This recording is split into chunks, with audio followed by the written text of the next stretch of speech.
மாணவர்கள் எவரும் போதைக்கு அடிமையாகாதீர்கள். அடிமையானவர்கள் மீண்டதாக சரித்திரமில்லை. எனவே உங்களையும் சமூகத்தையும் பாதுகாத்துக் கொள்ளுங்கள். உங்கள் நலன் கருதி கல்வி டிவி. வணக்கம் மாணவ செல்வங்களே, எல்லாரும் சாப்பிட்டீங்களா? ஓகே, சாப்பிட்டு நினைக்கிறேன். என்ன, நிறைய சாப்பிடணும், சத்துள்ள பொருட்களை சாப்பிடணும். அப்போதான் உடம்பும் வளர்ச்சி அடையும், மூளையும் வளர்ச்சி அடையும், படிக்கிறலாம் ஞாபகத்தில் நிற்கும். என்ன பிள்ளைகள், சரியா? அம்மா அப்பா கஷ்டப்பட்டு உழைச்சி உங்களை சம்பாதிச்சு உங்களுக்கு சாப்பாடு தருவது என்ன, மிக கஷ்டப்பட்டு தோட்டத்து தொழிலாளர் பிள்ளைகள் எல்லாம் மிக கஷ்டப்பட்டு பாம்பு கடி என்ன குளவி குத்துறது என்ன, அடுத்தது அட்டைகள் கடிக்கிறது என்ன, கரடி புலி கடிக்கிறது என்ன, இவ்வளவு கஷ்டத்துக்குள்ளேயும் கஷ்டப்பட்டு குளிருக்குள்ளேயும் பனிக்குள்ளேயும் நின்று தேயிலை குழந்தெல்லாம் பொறிச்சு தங்களோட பிள்ளைகள் படிக்கணும், நல்லா வரணும், தாங்கள் கஷ்டப்பட்ட மாதிரி பிள்ளைகள் கஷ்டப்படக்கூடாது என்று சொல்லி இவ்வளோ கஷ்டப்பட்டு உங்களுக்கு சாப்பாடு தந்து பள்ளிக்கூடத்துக்கு அனுப்புற. நீங்கள் அதை வேணாம், எனக்கு அது வேணாம், இது வேணாம் என்ன, நீங்கள் நொட்டை பிடிச்சி கொண்டு என்ன, நான் அதை சாப்பிட மாட்டேன், இது சாப்பிட மாட்டேன், அப்படியெல்லாம் தண்டக்கூடாது. என்ன பிள்ளைகள், அம்மா அப்பா தாரதை அமிர்தம் மாதிரி சாப்பிட வேணும். என்ன, சாப்பிட்டு என்ன, எங்களோட பொருளாதார வசதி எங்களோட பண வசதியை பொறுத்து தான் அம்மா அப்பாவும் என்ன உங்களை காப்பாற்றுகிறார்கள். எனவே அதெல்லாம் நினைச்சு பொறுப்புணர்ச்சி பிள்ளைகளாக என்ன பிள்ளைகள் சாப்பிட்டு என்ன கிடைக்கிறத நல்லா சாப்பிட்டு என்ன படிக்க வேணும், நிறைய சாப்பிடணும், படிக்க வேணும். என்ன, சாப்பாடு இல்லாமல் எத்தனையோ பிள்ளைகள் என்ன பச்சை தண்ணியை குடிச்சு போட்டு படிக்கிறாங்க. படித்தால் பிறகு வேலை கிடைக்கும், கட்டாயம் பசி இல்லாமல் இருக்கும். ஏன்னா உழைச்சி சாப்பிடலாம், படிக்காம விட்டால் சாகுந்தரையும் பசி இருக்கும். ஏன், உழைப்பு வேணும், என்ன வருமானம் வேணும். என்ன பிள்ளைகள், ஓகே சரியா? நடுக புத்தி சொல்கிறது பிள்ளைகளில் நல்ல பிள்ளைகள், நீங்கள் உங்கள் படிக்கணும் என்பதற்காகத்தான் சார் அடிக்கடி புத்தி சொல்லுவேன். சரியா பிள்ளைகள்? ஓகே, என்னங்க பாடத்துக்கு வருவோம். என்ன, எல்லாரும் கவனமாக இருந்து படிக்க வேணும், அக்கறையோடு படிக்க வேணும், அங்கெங்கே பராக்க பார்க்கக்கூடாது, யோசிச்சு கொண்டிருக்கக்கூடாது. கெட்டிக்கார பிள்ளைகள். ஓகே ராய். அப்போ நாங்கள் கடைசியாக என்ன பார்த்தோம், அபிவிருத்தி செய்முறையில் என்ன மாதிரி அந்த பிரச்சனைகள் ஏற்படும் எதிர்விளைவுகள், அபிவிருத்தியினுடைய எதிர்விளைவுகள், அதாவது சனத்தொகை கூடிக்கொண்டு போகின்றது, தேவைகளும் அதிகரிக்கின்றன, புது புது தேவைகளும் அதிகரிக்கின்றன. என்ன, உற்பத்தி செய்முறையில் பாரிய இதனால் சிக்கல்கள் ஏற்படுகின்றது. என்ன, எனவே என்ன செய்கின்றது, வளங்கள் பற்றாக்குறையாக மாறுகின்றன. என்ன, சூழல்ல சமநிலை சீர்குலைகின்றது. எனவே வளங்கள் பற்றாக்குறையாக மாறும் போதும், அதே நேரத்தில் சனத்தொகை அதிகரிக்கும் போதும், அதே நேரத்தில் புதிய புதிய தேவைகள் எல்லாம் உருவாகும் போது பிள்ளைகள் நாங்கள் புதிய வளங்களை தேட வேண்டிய தேவை ஏற்படுகின்றது. ஏனடா எங்களுடைய தேவைகள் நிறைவேற்றுவதற்கு வளங்கள் அவசியமானது. எனவே புதிய வளங்களை தேட வேண்டிய தேவை ஏற்படுகின்றது. எனவே அங்கே வள பற்றாக்குறை ஏற்படும், வள போட்டிகள் ஏற்படும். யார் வளங்களை பெற்றுக்கொள்வது என்ற போட்டி ஏற்படும். என்ன, இதனால சூழலும் மாசடையும், சூழல் சமநிலை சீர்குலைக்கப்படும். இதான் உங்களுக்கு நான் சொன்னேன். என்ன, இதனால தான் நாங்கள் வளங்களை தேடி அலைவதனால தான் இந்த வெள்ளப்பெருக்கு, சூறாவளி, புவிநடுக்கம், எரிமலை வெடிப்புகள், மண் சரிவு, இனப்பிள்ளைகள், கோலச்சூழல், வெப்பமடைதல், இதெல்லாம் இந்த காரணங்களால தான். ஒரு பக்கத்தால் சனத்தொகை அதிகரிக்கிறது, அதுக்கேற்ற தேவைகள் அதிகரிக்கின்றன. இனி நாகரிகம் வளர்ச்சி அடைய புதிய புதிய தேவைகள் எல்லாம் உருவாகின்றன. என்ன, எனவே வளப்பற்றாக்குறை ஏற்படுகின்றது. வளப்பற்றாக்குறையால் புதிய வளங்களை தேட வேண்டி, புதிய வளங்கள் தேடும் போது பல்வேறு இந்த அபிவிருத்தியின் எதிர்விளைவுகள் ஏற்படுகின்றன என்றெல்லாம் நான் சொன்னேன். இது கடைசியில் என்னத்தை ஏற்படுத்துகின்றது, சூழலில் தாக்கத்தை ஏற்படுத்தி அதை சூழல் பிரச்சனை உருவாக்குகின்றது. அந்த சூழல் பிரச்சனைகள் மனித இனத்திற்கு என்ன இயல்பான வாழ்க்கைக்கு அது என்ன தடையாக அமைந்து விடுகின்றது. இயற்கை தான், இயற்கை நல்லதுதான், நாங்கள் தான் இயற்கையை கெடுக்கின்றோம், இயற்கைக்கு பிரச்சனைகள் கொடுக்கின்றோம். எனவே இயற்கை தன்னுடைய சமநிலையிலிருந்து விலகும் போதுதான் பிள்ளைகள் இந்த அனர்த்தங்கள் உருவாகின்றது. இயற்கை என்றைக்குமே நல்லதைத்தான் செய்யும். இயற்கை எப்பவும் எங்களுக்காகத்தான் இருக்கின்றது. ஆனால் நாங்கள் பல்வேறு நோக்கங்கள், வேண்டிய நோக்கங்கள், வேண்டப்படாத நோக்கங்கள், தகாத நோக்கங்கள் என்ன சுயநல போக்குகள் மற்றும் நன்மையான நோக்கங்களும் உண்டு, அபிவிருத்தி அடைகின்ற நோக்கங்களும் உண்டு. இவை எல்லாம் சேர்ந்து சூழல் சமநிலையை சீர்குலைக்கும் போது இயற்கை என்ன செய்கின்றது? அது தன்னுடைய சமநிலையிலிருந்தும் மாறுகின்றது. மாறும் போதுதான் இந்த இயற்கை அனர்த்தங்கள் உருவாகி அது இயல்பான வாழ்க்கைக்கு தடையாக அமைந்து விடுகிறது என்று நாங்கள் பார்த்திருக்கின்றோம். எனவே என்ன செய்ய வேண்டும்? நிலைப்பேண் அபிவிருத்தி நிகழ்ச்சி திட்டங்கள் அவசியமானவை. நிலைப்பேண் அபிவிருத்தி என்பது நான் உங்களுக்கு சொல்லி இருக்கின்றேன். என்ன நிலைப்பேண்? நிலைத்து நிற்கக்கூடிய, சஸ்டைனபிள், நிலைத்து நிற்கக்கூடிய. அந்த நிலைத்து நிற்கக்கூடியதை பேணிக்கொண்டு நாங்கள் இருக்க வேண்டும். நிலைப்பேண், நிலைத்து நிற்பதை நாங்கள் பேணிக்கொண்டு இருக்க வேண்டும். என அதை நாங்கள் குறைந்து விடவோ அல்லது அது சீரழிந்து போகவோ அந்த அபிவிருத்தியை நாங்கள் விடக்கூடாது. அதுதான் நிலைப்பேண் அபிவிருத்தி. என இந்த அபிவிருத்தியை என்ன செய்ய வேண்டும்? அவ்வாறு செய்வதாயிருந்தால் ரெண்டு முக்கியமானவையாக இருக்கின்றது. ஒன்று, அபிவிருத்தி செய்முறையில நல்ல முகாமைத்துவம் இருக்க வேண்டும். எவ்வாறு நாங்கள் அபிவிருத்தியை நோக்கி விரைந்து கொண்டிருக்கின்றோமோ, அபிவிருத்தி அடைந்த நாடுகள் எவ்வாறு இன்னும் இன்னும் இன்னும் மேல மேல மேல மேல அபிவிருத்தியில் உச்சக்கட்டத்தை அடைய முடியுமோ அவ்வளவு சென்று கொண்டிருக்கிற நேரம் அது நிலைத்து நிற்க வேண்டுமாயிருந்தால் அது என்ன செய்ய வேண்டும்? அபிவிருத்தி செயல்முறையில் நல்ல முகாமைத்துவம் இருக்க வேண்டும். முகாமைத்துவம் என்றால் பிள்ளைகள் மேற்பார்வை. மேற்பார்வை என்றால் எந்த ஒரு விடயமும் சரியா நடக்கின்றதா என்று அவதானித்துக் கொண்டிருப்பது. அதுக்கு இடைஞ்சலான முட்டுக்கட்டையான பிரச்சனைகள் தேடி பிடிப்பது அல்லது அதை அலசி ஆராய்வது. இது ஏன் இந்த பிரச்சனைகள் ஏற்பட்டது?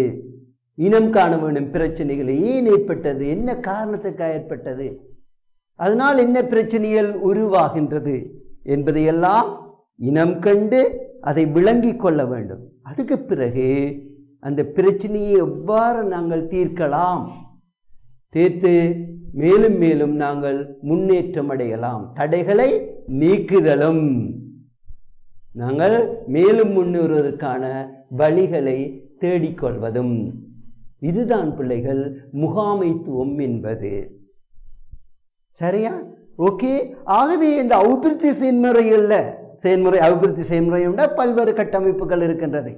என உற்பத்தி செய்தலிருந்து அது முடிவு பொருளாக அமைந்து அது பயன்படும் வரையும் அந்த அபிவிருத்தியில் பல்வேறு செயல்முறைகள் இருக்கின்றன. அந்த செயல்முறைகளில் முகாமைத்துவம் இருக்க வேண்டும். அதாவது நான் முன்னர் சொன்னது முகாமைத்துவம் என்ன? அது சரியா இயங்குகின்றதா? அது எவ்வாறு லாபத்தை நோக்கி சென்று கொண்டிருக்கின்றது? ஆகவே அது தரமிக்கதாக இருக்க வேண்டும். லாபம் தேவை, அதே நேரத்தில் தரமிக்கதாக இருக்க வேண்டும். குவான்டிட்டியும் குவாலிட்டியும் அதிகரித்து செல்ல வேண்டும். என தரமும் அதனுடைய உற்பத்தி தொகையும் அதிகரித்து கொண்டு செல்ல வேண்டும். அதே நேரத்தில் அங்கு ஏதாவது தடைகள் இருக்கின்றனவா, தடைகள் என்பது பிரச்சனையில் இருக்கின்றனவா என்பதை நாங்கள் கண்டறிய வேண்டும். முன்னேற்றத்துக்கு தடையான பிரச்சனைகளை இனம் காண வேண்டும். அவற்றை அலசி ஆராய வேண்டும். அப்பிரச்சனையை தீர்ப்பதற்கான வழிவகைகளை தேடிக்கொள்ள வேண்டும். அந்த தடைகளை நீக்கி நாங்கள் தொடர்ச்சியாக அந்த செயல்முறைகளில் உயர்ந்து செல்ல வேண்டும். இது அபிவிருத்தியில மிக முக்கியமானது. முகாமைத்துவம் என்பது முக்கியமானது. அதே போன்று அடுத்ததாக இருக்கின்றது நாணயத்தின் இரு பக்கங்கள் போன்று. நாணயத்துக்கு இரு பக்கங்களும் முக்கியமானவை போன்று அடுத்த அபிவிருத்தியின் அடுத்த செயல்முறையா இருப்பது சூழல் முகாமைத்துவ செயல்முறை. சூழல் முகாமைத்துவம் முன்னுக்கே நான் உங்களுக்கு விளங்கப்படுத்தி இருக்கிறேன். பிள்ளைகள் என்ன, நாம் எல்லாவற்றையும் எங்கிருந்து பெறுகின்றோம்? நாம் வாழும் சூழலில் இருந்துதான், எம்மை சுற்றியுள்ள சூழலில் இருந்துதான், இந்த இயற்கையில் இருந்துதான், இவற்றையெல்லாம் உள்ளடக்கிய எமது புவியில் இருந்துதான் நாங்கள் எல்லாவற்றையுமே பெற்றுக்கொள்கின்றோம். ஆகவே அந்த சூழல் மாசடையக்கூடாது, அந்த சூழல் நிலைத்து நிற்க வேண்டும். நிலைத்து நின்றால்தான் நாங்கள் மட்டுமில்லை, எங்களுடைய பிள்ளைகள், பிள்ளைகள், அதுக்கு பிள்ளைகள், அப்படியா எங்களோட பரம்பரைகள் நாங்கள் வாழ முடியும் இப்புவியில.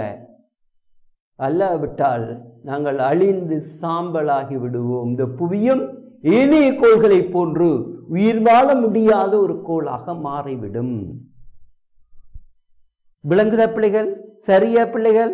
ஆகவே இந்த சூழல் முகாமைத்துவம் என்பதும் நிலைப்பேண் அபிவிருத்தியில ஒன்று அபிவிருத்தி செயல்முறைகளின் முக்கிய முகாமைத்துவம், அடுத்த சூழல் முகாமைத்துவம் என்பதும் மிக முக்கியமானது.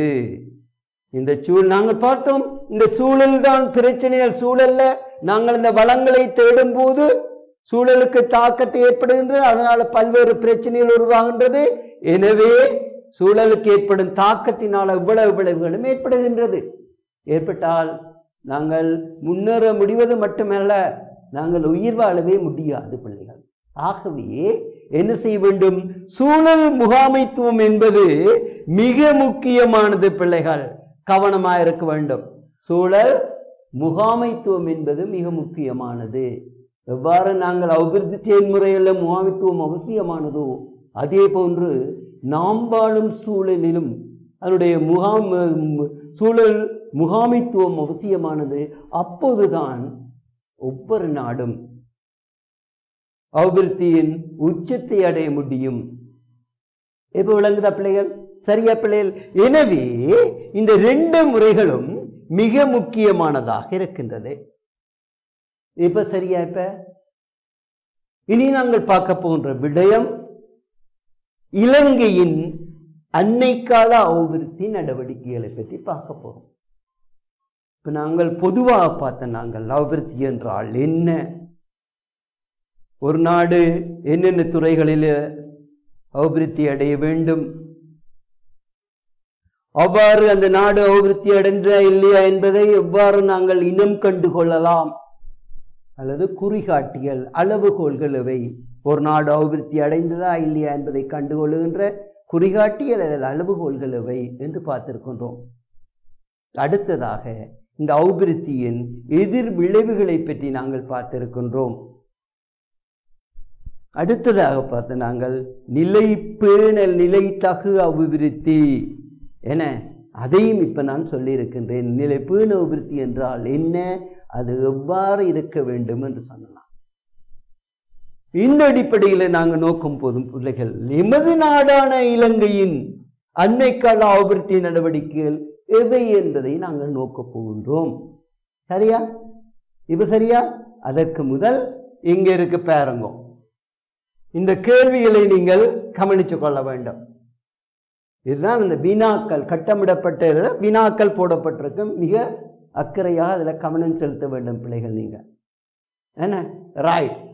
ஒரு நாட்டின் நிலைத்திருப்புக்கு நிலைத்திருக்கும் அபிவிருத்தியின் செயல்முறை அவசியமாகும். ஒரு நாட்டின் நிலைத்திருப்பதற்கு, அது நிலைத்து நிற்க வேண்டுமா இருந்தால், அந்த நாடு பல்வேறு காரணங்களாலும் அந்த நாடு அழிந்து குட்டிச்சுவராக முடியக்கூடாது. இன்றைக்கு நீங்க பங்களாதேஷை பார்க்கலாம். மாணவர் கூறாட்டம் எழுச்சியில என்ன பங்களாதேஷ் பிரதம மந்திரி ராஜினாமா செய்து ஓடிட்டார்.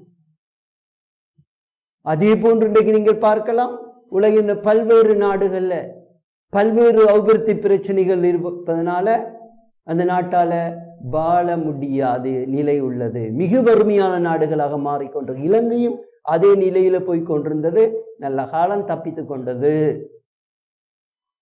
என்ன அதே போன்று இனி உலக நாடுகளை நீங்கள் பார்க்கலாம்.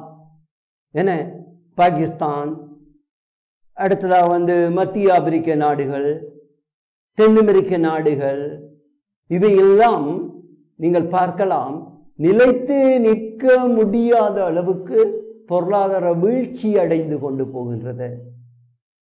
பஞ்சம், பசி, பட்டினி, வறுமை, என்ன பல்வேறு போசாக்கின்மை பிரச்சனைகள், என்ன அதே நேரத்தில் வாழ்க்கை தர குறைபாடுகள், மனித அபிவிருத்தி மிக தாழ்ந்த மட்டத்தில் காணப்படுதல், இப்படியான பல்வேறு பிரச்சனைகளையும் அந்த நாடுகள் எதிர்நோக்கி அவை நிலைத்து நிற்க முடியாத அளவுக்கு சென்று கொண்டிருக்கின்றன. என்ன ஆகவே தான் நாங்கள் பார்க்கிறோம் என்று சொன்னால், ஒரு நாட்டினுடைய நிலைத்திருப்புக்கு நிலைத்திருக்கும் அபிவிருத்தி செய்முறை அவசியமானது. கேள்வி விளங்குதா? கேள்விய வடிவா முன்னுக்கு வாசிக்கும் போது விளங்காம தான் இருக்கும். இது என்ன கஷ்டமான கேள்வி, இது என்ன கஷ்டமான வினா, இது விளங்கலையே என்று யோசிப்பதில்லை. ஒன்று விளங்காவிட்டால் பிள்ளைகள் திரும்ப திரும்ப நீங்க வாசிச்சு பாருங்க. அதை விட்டுட்டு அங்கால போகக்கூடாது. திரும்ப திரும்ப வாசிச்சு பார்த்தீங்கன்னு சொன்னால், விளங்கி வாசிச்சிங்கன்னு சொன்னால் உங்களுக்கு ஆட்டோமேட்டிக்கா தெளிவாது விளங்கும். உங்களுக்கு விளங்குதா? இப்ப ஒன்றுக்கு 2-3 முறை வாசிங்கன்றால் ஆட்டோமேட்டிக்கா உங்களுக்கு அது விளங்கும். அப்ப இங்க என்ன கட்டிருக்கு? ஒரு நாட்டின் நிலைத்திருப்புக்கு நிலைத்திருக்கும் அபிவிருத்தி செய்முறையின் அவசியமாகும். என்ன அது உண்மைதானே பிள்ளைகள்?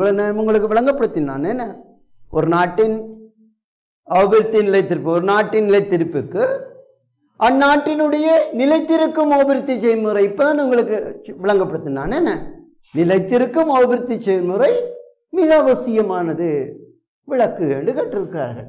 அப்ப உங்களுக்கு உதாரணங்களும் விளக்கு என்று கற்றிருக்கிறார்கள். அப்ப நான் உங்களுக்கு என்ன சொன்னேன்? இந்த முன்னுக்கு எல்லாம் உங்களுக்கு உதாரணங்கள் எல்லாம் சொல்லி காட்டினேன். நாடுகளையும் உங்களுக்கு சொல்லி இருக்கிறேன். முன்னுக்கு என்ன எழுதணும்? ஒரு நாட்டினுடைய நிலைத்திருப்புக்கு அந்த நாடு நிலைத்திருக்க வேண்டுமா இருந்தால், அந்த நாடு நிலைத்திருக்க வேண்டும் என்று சொன்னால் தனியே அந்த இடம் மட்டும் நிலைத்து, பிரதேசம் மட்டும் நிலைத்திருக்கிற இல்ல கருத்தல்ல, அதுவும் ஒரு நிலைத்திருப்பு தான். ஆனால் அந்த நாடு தொடர்ச்சியாக அதனுடைய முன்னேறி கொண்டு போக வேண்டும். அது எல்லா நாடுகள் போன்று நீண்ட காலம் அது முன்னேற்றமடைந்த நாடாக இருந்து கொண்டிருக்க வேண்டும். இதுதான் அந்த நிலைத்திருப்பு என்பது. அப்ப அந்த நாடு நிலைத்திருக்க வேண்டுமா இருந்தால் அந்த நாட்டிற்கு என்ன அவசியமானது? நிலைத்திருக்கும் அபிவிருத்தி செய்முறை அவசியமானது. நான் நிலைத்திருக்கும் அபிவிருத்தி என்னென்று உங்களுக்கு சொன்னேன். சஸ்டைனபிள் டெவலப்மெண்ட் என்று சொன்னேன். நான் என்ன அந்த நிலைத்து நிற்க வேண்டும் அதனுடைய அபிவிருத்தி. அவ்வாறாயின் அது என்னத்தை மேற்கொள்ள வேண்டும் என்று உங்களுக்கு சொல்லி இருக்கின்றேன். என்ன அந்த நாடு சமூக, பொருளாதார, அரசியல், அடுத்தது இதை விட ஒரு நாட்டினுடைய பொருளாதாரம், அரசியல், சமூக கலாச்சாரம், தொழில்நுட்பம் மற்றும் அந்நாட்டினுடைய ஆன்மீக தன்மைகள் அது மிக முக்கியமானது. அதுதான் மனிதனை மனிதனாக வாழ வைத்துக் கொண்டிருக்கின்ற செயற்பாடுகளை செய்து கொண்டிருக்கும். எனவே இவை எல்லாம் சேர்ந்து அந்த நாட்டை நிலைத்திருக்க செய்யும் பிள்ளைகள். இத்தோடு சேர்ந்து ஒரு நாணயத்துக்கு 2 பக்கங்களும் அவசியமாக இருப்பது போல அபிவிருத்திக்கு ஒன்று இந்த அபிவிருத்திக்கான செயல்முறைகள், அடுத்தது சூழல் பாதுகாப்பு. ரெண்டும் மிக அவசியமானது. எனவே ஒரு நாடு நிலைத்திருக்க வேண்டுமா இருந்தால் அது நிலைத்திருக்கும் அபிவிருத்தி செயல்முறை அவசியமானது. அதற்காகத்தான் அந்த நிலைத்திருக்கும் அபிவிருத்தி செயல்முறை அது அந்த நாட்டை வளர்ச்சியடைய செய்யக்கூடியதாக இருக்க வேண்டும். அப்படியானால் அந்த நாட்டுக்கு போதிய அளவு சனத்தொகை, கட்டுக்கடங்காத சனத்தொகையா இருக்கக்கூடாது. சனத்தொகை குறையவும் கூடாது, சனத்தொகை கூடவும் கூடாது. சனத்தொகை கூடினாலும் உங்களுக்கு தெரியும் பல்வேறு பிரச்சனைகள் உருவாகும். சனத்தொகை குறைந்தாலும் அந்நாட்டிற்கு மனித வளங்கள் இல்லாமல் போய்விடும். அந்நாட்டை அபிவிருத்தி செய்யக்கூடிய பல்வேறு விதமான மனித வளங்கள் இல்லாமல் போய்விடும் அல்லது பற்றாக்குறையாக மாறிவிடும். எனவே மனித வளம் என்பதும் அவசியமானது. எனவே மனிதவளம் எங்கே புறப்பெறும்? சனத்தொகையிலிருந்து. அப்ப சனத்தொகையிலிருந்து அதிகரித்த சனத்தொகை காணப்பட்டாலும் அது பல்வேறு பிரச்சனைகளை உருவாக்கும். பல்வேறு பிரச்சனைகள் என்னும் போது என்ன? உணவு பற்றாக்குறை, வாழ்க்கை பிரச்சனைகள், அடிப்படை தேவைகளின் பற்றாக்குறை, இதோடு சேர்ந்து சூழல் மாசடைதல் மிக முக்கியமான. சனத்தொகை அதிகரிப்பதனால சூழல் மாசடைதலும் இயற்கை அனர்த்தங்களும் உருவாவதும் இந்த சனத்தொகை அதிகரிப்பினால். இதே நேரத்தில் குடியிருப்பு பிரச்சனை, குடியிருப்பு பற்றாக்குறைகள், என போக்குவரத்து பற்றாக்குறைகள், பல்வேறு விதமான பற்றாக்குறைகள் எல்லாம் இந்த சனத்தொகையினால அதிகரித்து காணப்படும் ஒரு நாட்டில். அதே போன்று சனத்தொகை குறைந்தாலும் அதுவும் பிரச்சனையை உருவாக்கும். நான் சொன்னேன், அவருக்கு தேவையான மனித வளங்கள் எல்லாம் குறைந்துவிடும். பிரதேசங்கள் மனித சஞ்சாரமற்ற பிரதேசங்களாக மாறிவிடும். நாட்டை சந்தோஷமான நல்ல சூழ்நிலையில் வைத்திருக்கக்கூடிய மக்கள் காணப்படாவிட்டால் அந்த நாடு இருப்பதில் பிரயோசனம் இல்லாது போய்விடும். என ஆகவே குறைந்தளவு சனத்தொகையும் அபிவிருத்திக்கு தடையானது. எனவே உத்தம சனத்தொகை இருக்க வேண்டும் ஒரு நாட்டில். உத்தம என்ற அளவான சனத்தொகை இருக்க வேண்டும். அப்ப சனத்தொகை அளவான சனத்தொகை இருக்க வேண்டும்.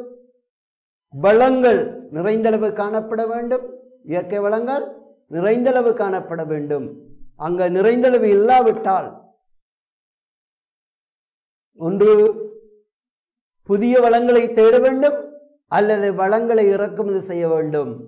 அதற்கு அந்த நாட்டிட்ட சகல வசதிகளும் இருக்க வேண்டும். பணத்திலிருந்து, தொழில்நுட்பத்திலிருந்து, விஞ்ஞானத்திலிருந்து சகல வசதிகளும் அந்த நாட்டில் இருக்கும் போதுதான் அந்த நாட்டால புதிய வளங்களை தேடவோ அல்லது வளங்களை வெளிநாடுகளிலிருந்து இறக்குமதி செய்து நாட்டை அபிவிருத்தி செய்யவோ முடியும் பிள்ளைகள்.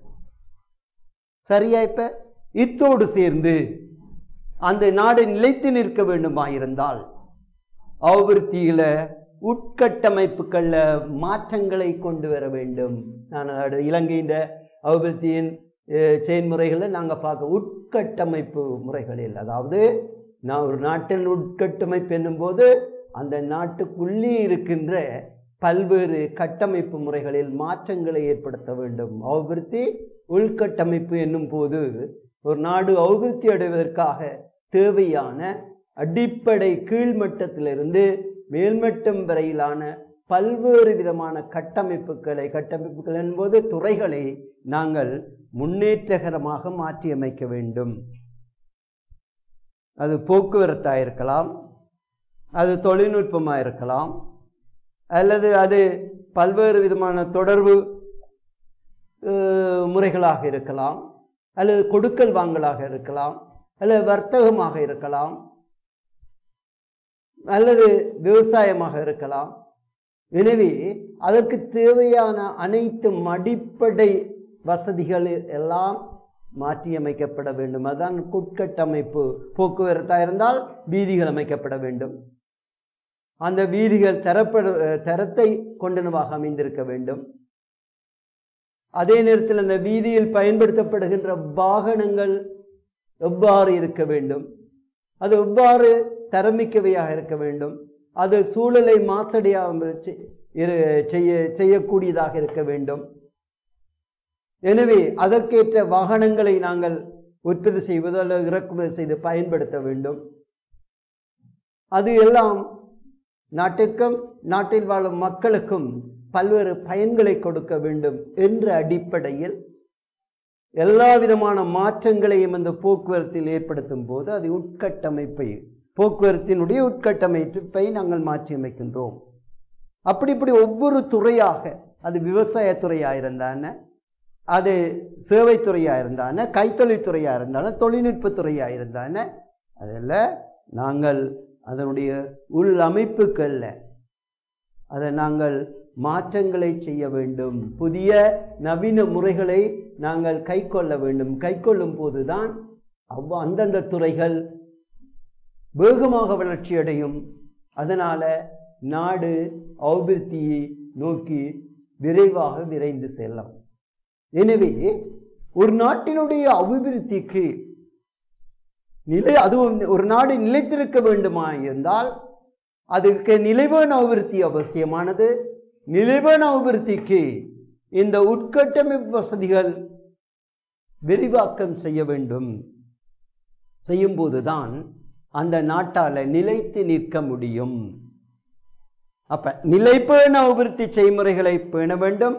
பேணுவதாயிருந்தால் அதனுடைய உட்கட்டமைப்பு வசதிகளை நாங்கள் மேம்படுத்த வேண்டும். அதே நேரத்தில் சூழல் செயல்முறைகளிலும் முகாமைத்துவம் மேற்கொள்ளப்பட வேண்டும். சூழல் செயல்முறை முகாமைத்துவம் இரண்டும் ஒன்றிணையும் போதுதான் ஒரு நாடு அபிவிருத்தியின் நிலைபேண அபிவிருத்தியினை அடைந்து கொள்ள வேண்டும்.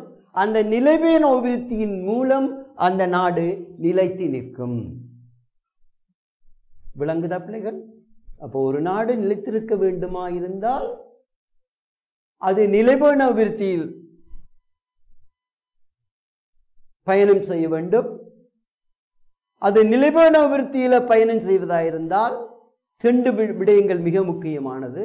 ஒன்று, அவருடைய அபிவிருத்தி செயல்முறைகளில் உட்கட்டமைப்பு வசதிகளில் மாற்றங்களை ஏற்படுத்த வேண்டும். அடுத்தது, சூழல் முகாமைத்துவ செயல்முறைகளிலும் முக்கிய கவனம் செலுத்த வேண்டும். இவை இரண்டும் ஒன்று சேரும் போதுதான் அந்த நாட்டினால நிலைபேண அபிவிருத்தியை அடைய முடியும். அவ்வாறு நிலைபேண அபிவிருத்தியை எந்த ஒரு நாடு பெறுகின்றதோ அதனால நிலைத்து நிற்க முடியும். அல்லது நாங்கள் இப்பொழுது பங்களாதேஷில் நடக்கிற போல, பாகிஸ்தானில் நடக்கிற போல உள்ள பல்வேறு பிரச்சனைகளுக்கு அந்த நாடு ஆளாக வேண்டி அந்த நாடு தன்னுடைய வளர்ச்சி பாதையில நிலை குலைந்து தடுமாறி அது கீழ் நோக்கி செல்ல வேண்டியிருக்கும். மிக வறிய நாடாக, ஏழ்மை நாடாக மாறுகின்ற நிலைக்கு செல்லும். விளங்குதா? இப்ப சரியா பிள்ளைகள்? அடுத்த வினாக்கு பாருங்க. ஒப்படைகள் செய்ய சொல்லியிருக்காங்க. பொதுசன ஊடகங்களின் தகவல்களை துணையாக கொண்டு நாடுகள் அபிவிருத்தி அடையும் போது எதிர்நோக்கும் பல்வேறு பிரச்சனைகளை கண்டறிந்து குறிப்பேடு ஒன்றை தயாரிக்க. கல்வி விளங்குதா பிள்ளைகள்? பொதுசன ஊடகங்களின் தகவல்களை துணையாக கொண்டு, பொதுசன ஊடகம் என்னும் போது இந்த மீடியாஸ் என்ன, பொதுசனங்களை ஒன்றிணைக்கின்ற ஊடகங்கள், அது தகவல்களை வழங்கும். என்ன, பல்வேறு தகவல்களையும் வழங்கும். மீடியாஸ் என்ன, பொதுசன தகவல் ஊடகங்கள். அதில் பேப்பர் இருக்குது, பத்திரிகைகள் இருக்குது, வானொலி இருக்குது, தொலைக்காட்சி இருக்குது. இன்றைக்கு பல்வேறு விதமான பல்வேறு இதில் தொலைத்தொடர்பு சாதனங்கள் வந்துவிட்டன. இவையெல்லாம் எல்லா வகைகளிலும் மக்களை இணைத்து கொண்டிருக்கின்றன. நீங்கள் அந்தந்த இடத்துக்கு போக தேவையில்லை, கனடாவை போக தேவையில்லை, லண்டனுக்கு போக தேவையில்லை. ஒரு டெலிஃபோன்லேயே நீங்கள் அங்கே இருக்கிறோட பேசலாம், உங்களோட விஷயத்தை முடித்து கொள்ளலாம். அது வியாபாரமாக இருந்தானே, அது பல்வேறு விடயங்களாக இருந்தானே, உடனுக்குடன் தொடர்புகளை ஏற்படுத்தி அதன் மூலமாக எங்களுடைய தேவைகளை நிறைவேற்றிக் கொள்ள முடியும். என்ன, அதுதான் வெகுசன தொலைத்தொடர்பு சாதனங்கள் பயன்பாடுகள். என்ன, அப்ப கேள்வி என்ன? பொதுசன ஊடகங்களின் தகவல்களை துணையாக கொண்டு அவை தருகின்ற இந்த பத்திரிகைகள், வானொலிகள் அல்லது டெலிஃபோன் அல்லது மின்னஞ்சல் தொலைத்தொடர்புகள் சகலதும், இவை தருகின்ற தகவல்களை துணையாக கொண்டு நாடுகள் அபிவிருத்தி அடையும் போது எதிர்நோக்கும் பல்வேறு பிரச்சனைகளை கண்டறிந்து குறிப்பேடு தயாரிக்க. அதான் நாங்கள் பார்த்துருக்கோம். இந்த எதிர்கொள்ளும் இந்த பிரச்சனை தான் பார்த்தீங்களா? பல்வேறு பிரச்சனைகள் நாடுகள் அபிவிருத்தி அடைந்து கொண்டிருக்கின்ற முயற்சிகளில் பல்வேறு பிரச்சனைகளை அது எதிர்நோக்கும். அது அபிவிருத்தி அடைந்து வரும் நாடாக இருந்தால் என்ன, அபிவிருத்தி அடைந்த நாடால் இருந்தால் என்ன, அவை தொடர்ச்சியாக இந்த அபிவிருத்தியில் பயணம் செய்யும் போது அவை இந்த பல்வேறு அபிவிருத்தி எதிர்விளைவுகளை எதிர்கொள்ளும். அந்த எதிர்விளைவுகள் தான் என்னென்று உங்களுக்கு சொன்னேன். இந்த எதிர்விளைவுகள்ல இதையும் சேர்த்து கொள்ள வேண்டும். இதுல சொல்லப்படவில்லை.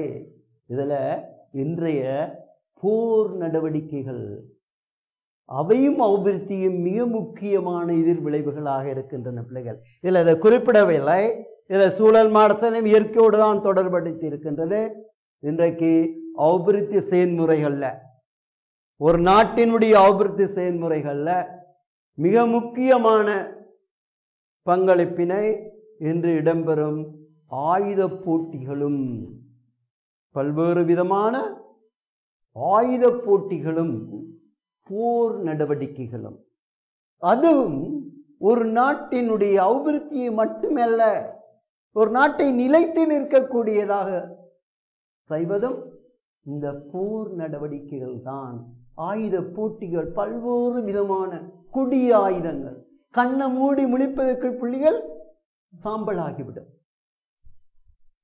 எரிந்து சாம்பலாகிவிடும். அப்போ விதமான நச்சு அணுக்குண்டுகள் இதுக்கு ரெடியா இருக்குது எல்லா நாட்டிலையும். பெரும்பாலும் இந்தியா, வடகொரியா, என்ன ரஷ்யா, ஈரான், பாகிஸ்தான் இப்படியான நாடுகள் இன்றைக்கு அணுக்குண்டு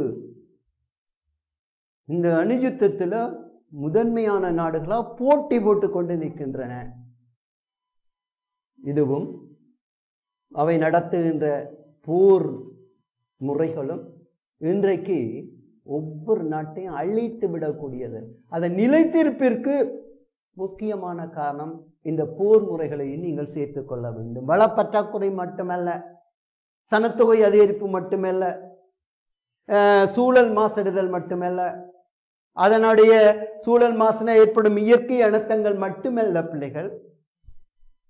இன்றைக்கு மிக முக்கியமாக இன்றைக்கு உலகம் நிலைத்து நிற்பதற்கு இந்த போர் நடவடிக்கைகளும் மிக அவசியமானவையாக கருதப்படுகின்றன. ஏன் என்று சொன்னால், நான் சொன்ன ஒரு நாட்டின் நிலைத்திருப்பு என்பது தனியாக அந்த நாடு நிலைத்து நிற்பது என்னும் போது அது அபிவிருத்தியில் நிலைத்து நிற்க வேண்டும் மட்டுமல்ல, அந்த நாடுடைய இட அமைவும் அது எங்கு அமைந்திருக்கு என்பதும் அந்த நாடு நிலைத்திருப்பு தான். அதான் இன்றைக்கு நீங்கள் பார்க்கலாம், ஈரானும் ஏனைய முஸ்லிம் நாடுகளும் என்ன மத்திய கிழக்கு நாடுகள் என்ன சொல்லிக் கொண்டிருக்கின்றன, இந்த இஸ்ரேல் என்ற நாடு உலகப்படத்திலிருந்து அகற்றப்பட வேண்டும். இஸ்ரேல் என்ற நாடு உலகப்படத்தில் இருந்து அகற்றப்பட வேண்டும். அப்படி என்றால் என்ன, அந்த நாட்டை பல்வேறு குண்டு மாறுபடுந்து அணுக்குண்டு எல்லாம் கொடுத்து அந்த நாட்டை தரமிட்டு சாம்பலாக்கி விட்டால் அந்த நாடென்றதே இருக்காது என்றுதான் கருத்து. அப்ப அது என்ன வகையில் நிலைத்து நிற்க போகின்றது பிள்ளைகள்? அபிவிருத்தியின் முறை இல்லையா? இல்லை, அபிவிருத்தியின் பாதிப்பை ஏற்படுத்துகின்ற இந்த போர் நடவடிக்கைகள் என்ன பிள்ளைகள், இதுவும் ஒரு நாட்டினுடைய நிலைத்திருப்பிற்கு மிக அவசியமாயிருக்கின்றது பிள்ளைகள். அதையும் நீங்கள் சேர்த்துக் கொள்ள வேண்டும், மறக்கக்கூடாது. என்ன இன்றைக்கு என்ன அப்ப சூழலோடு சேர்ந்து இந்த போர் நடவடிக்கைகள் என்பதை நீங்கள் முக்கியத்துவம் கொடுக்க வேண்டும் இன்று. சரியா பிள்ளைகள்? ஓகே, அப்ப நாங்கள் கேள்விகளை நாங்கள் விளங்கிக் கொள்றோம். அதுதான் அப்ப என்ன கேள்வி விளங்கிக் கொள்றோம் பிள்ளைகள்? இதுல பார்த்த நாங்கள் இதை பார்த்த நாங்கள் பாருங்க, பல்வேறு பார்த்துக்கொள்ளுங்க, பொதுசன ஊடகங்களின் தவறுகளை துணையாக கொண்டு நாடுகள் அபிவிருத்தியை அடையும் போது எதிர்கொள்ளும் பல்வேறு பிரச்சனைகளை கண்டறிந்து குறிப்பீடு ஒன்றை தயாரிக்க. பல்வேறு பிரச்சனைகள் உங்களுக்கு தெரியும். அதில் இறுதியாக சொன்னது இந்த போர் நடவடிக்கைகளும் முக்கியமான ஒரு நாட்டினுடைய அபிவிருத்தியில் அதை நிலைத்து நிற்க வேண்டுமா இருந்தால். சரியா? இப்ப அடுத்த வினாவை பாருங்க, அப்பிரச்சனைகளை தீர்ப்பதற்கு பொருத்தமான ஆலோசனைகளை முன்வைக்க. இதுவும் உங்களுக்கு சொல்லி இருக்கிறேன். என்ன ஆகவே இந்த எதிர்நோக்கும் பிரச்சனைகளை எவ்வாறு நாங்கள் தீர்க்கலாம் உங்களுக்கு ஒவ்வொன்றாக நான் சொல்லியிருக்கிறேன். என்ன அப்ப பிரச்சனைகள் இங்க இருக்குது. இதுதான் அந்த எதிர்விளைவுகள். அப்ப ஒவ்வொன்றாக நீங்கள் என்ன செய்யலாம்? இயற்கை வளங்களின் சமநிலையை சீர்குலைதலை இல்லாமல் செய்ய வேண்டும், அல்லது இயற்கை வளங்கள் அபரீத நுகர்வை குறைத்துக் கொள்ள வேண்டும். குறைத்தால் இந்த சமநிலையை நாங்கள் ஏற்படுத்துவதற்கு வாய்ப்பாக இருக்கு. அபரீதமான வளங்களின் நுகர்வை நாங்கள் குறைத்துக் கொள்ள வேண்டும். அப்படி குறைப்பதனால் என்ன செய்யலாம்? முக்கியமாக என்ன செய்ய வேண்டும்? ஒன்று, சனத்தொகையை கட்டுப்படுத்த வேண்டும். சனத்தொகை அதிகரிப்பை கட்டுப்படுத்த வேண்டும். இரண்டாவது, புதிய தேவைகளை நாங்கள் குறைத்துக் கொள்ள வேண்டும். மூன்றாவது, நாங்கள் என்ன சிக்கனமாக வளங்களை பயன்படுத்த வேண்டும். சிக்கனமாக வளங்களை பயன்படுத்த வேண்டும். அதாவது தேவைக்கு அதிகமாக நாங்கள் பயன்படுத்தக்கூடாது. சிக்கனமாக வளங்களை நாங்கள் பயன்படுத்தி கொள்ள வேண்டும். என்ன விளங்குதை? இப்ப நீங்கள் புதிய வளங்களை கண்டறியும் போது இப்ப வளப்பற்றாக்குறை ஏற்படுகின்றது, வளங்கள் விரைவாக குறைவடைகின்றது, இந்த மிகையான அபிவிருத்தி என்றதை நாங்கள் பார்த்திருக்கிறோம். ஆகவே என்ன செய்யலாம்? புதிய வளங்களை தேடினாலும் பிரச்சனை உருவாகிறது, சூழல் மாசடைகிறது. ஆகவே என்ன செய்யலாம்? வளங்களை சிக்கனமாக பயன்படுத்த வேண்டும். அதே நேரத்தில் புதிய புதிய தேவைகளை நாங்கள் குறைத்துக் கொள்ள முடியும். கட்டாயம் வளர்ச்சி அடைய வேண்டுமாயிருந்தால் அது தேவைதான்.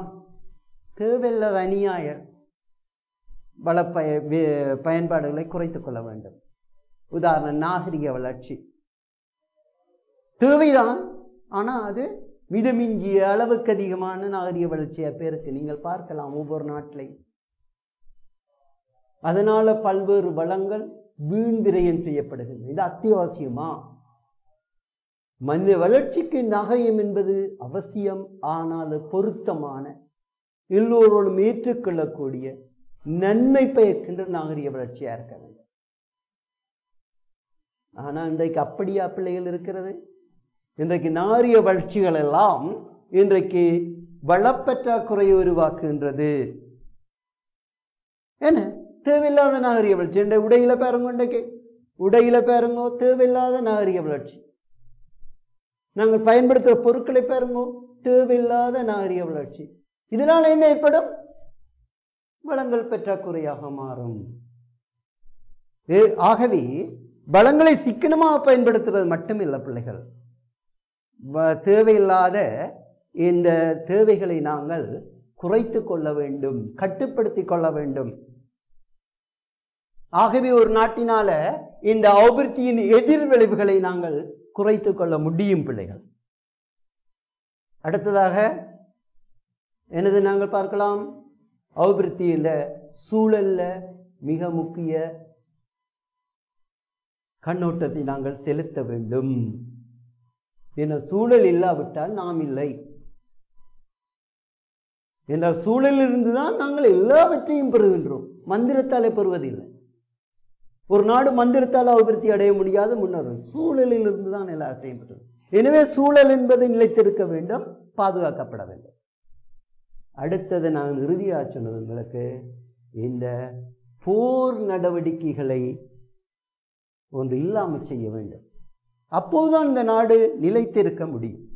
இன்றைக்கு போர் நடவடிக்கைகள் தான் இன்றைக்கு எல்லா பொருளாதாரத்தையுமே அழித்து விடுகின்றன. அவை மட்டுமல்ல, நிம்மதி இல்லாத வாழ்க்கை. ஏன் இந்த வாழ்க்கையை சந்தோஷமாக அனுபவித்து, ஏன் முன்னேற்றம்? ஒவ்வொரு நாடும் ஏன் முன்னேறுகின்ற அடிப்படைப்பட்டுக் கொண்டு ஏன் முன்னேறுகின்றனர்? நாடுகள் சகல வசதிகளோடும் சந்தோஷமாக, நிம்மதியாக, பசுமையாக வாழ்வதற்கு. ஆனால் போர் நடவடிக்கை என்பது அது என்னத்தால் உருவாகின்றது? போட்டி, பொறாமை, தன்னலம், சுயநலம், நான் பெரிது என்ற அந்த கூடாத சிந்தனைகள். அதனால என்ன உருவாகின்றது? உலகமே அழிந்து சாம்பலாகி விடும் என்ற அணு யுத்தங்களுக்கு ரெடியாகி கொண்டிருக்கிறோம், போட்டி போட்டுக் கொண்டிருக்கிறோம். எனவே என்ன நடக்கும் பிள்ளைகள்? ஒரு நாட்டினால அபிவிருத்தி அடைந்தாலும் என்ன, அடையாவிட்டாலும் என்ன, நிலைத்திருக்க முடியாது. சரியா? அப்ப இந்த கேள்வி விளங்குதா பிள்ளைகளுக்கு? அப்ப இந்த கேள்விக்கு அப்ப என்ன கேட்டிருக்கிறார்கள்? பொதுசன ஊடகங்களின் தகவலை துணையாக கொண்டு நாடுகள் அபிவிருத்தி அடையும் போது எதிர்கொள்ளும் பல்வேறு பிரச்சனைகளை கண்டறிந்து ஒரு குறிப்பிட்டு தயாரிக்க, அடுத்தது அப்பிரச்சனையில் தீர்ப்பதற்கு பொருத்தமான ஆலோசனைகளை முன்வைக்க. நீங்கள் என்ன சொல்ல போறீர்கள் என்பதுதான். என்ன நீங்கள் என்னென்ன வழிகளை மேற்கொண்டால், என்னத்தை நாங்கள் கை கொண்டால் இந்த பிரச்சனையை நாங்கள் தீர்த்து இந்த நாடுகள் எல்லாம் அபிவிருத்தி அடைந்து நிலைத்து நிற்கக்கூடியதாக இருக்க முடியும். சரியா பிள்ளைகள்? ஓகே, நாங்கள் அடுத்தது இலங்கையின் அபிவிருத்தியில அண்மை கால அபிவிருத்தி நடவடிக்கைகளை பற்றி நாங்கள் அடுத்த பாடத்தில் பார்ப்போம். நீங்கள் எதற்கும் இனிய தகவல் தொடர்பாடல்களில் இருந்து ஊடகங்களில் இருந்து பல்வேறு விடயங்களையும் வாசித்து வைத்துக் கொள்ளுவோம். சரியா? ஓகே, நன்றி கூறி விடைபெறும் ஆசிரியர் நான் எமிக்னேசியஸ். நன்றி பிள்ளையர், வணக்கம். கல்வி டிவியில் புத்தம்புது நிகழ்ச்சிகளை உடனுக்குடன் பார்த்து மகிழ எமது Facebook மற்றும் YouTube பக்கத்தை லைக் செய்யுங்கள்.